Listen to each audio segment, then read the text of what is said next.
I'm David Finfrock, a name that is familiar to a lot of folks who've been here in North Texas for a while because I've been on the air at NBC5 for 47 years.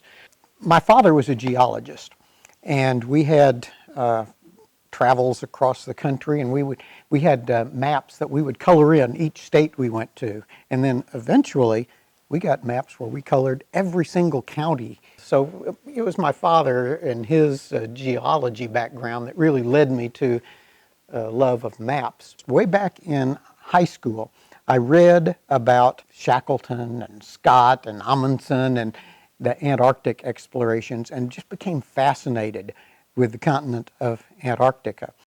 I was also a stamp collector, and I started collecting stamps from Antarctica. And that led me to sending off letters to scientists who are working in Antarctica. I got replies back, and I've got these letters postmarked from Antarctica. This is from Vostok base. That's one of the Russians. Station leader, Peter Ostrakov.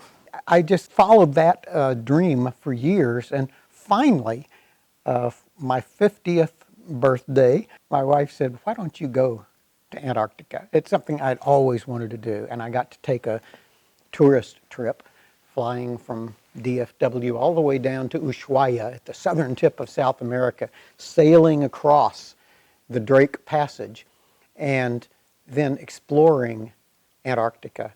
When you collect antique maps, you find out that you go back more than a century, a lot of them start getting pretty expensive. And I had a family, I was on a limited budget, but the history of exploration of Antarctica didn't even start till the early 1800s, really. Before that, it was just a vast terra incognita.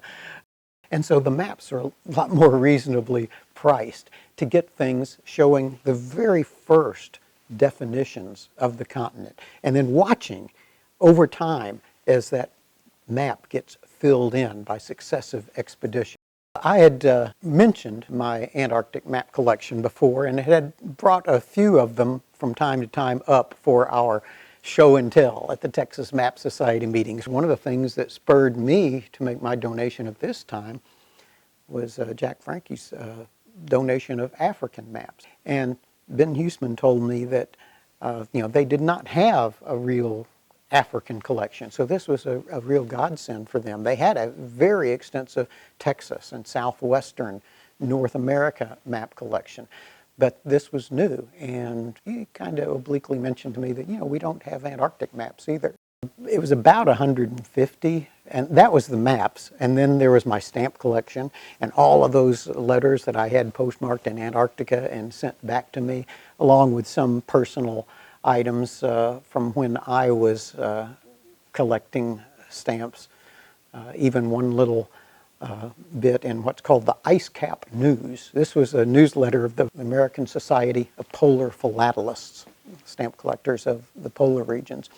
And I had submitted as a 16-year-old a little design for a postage stamp, and they printed it. And at 16, that really made my day.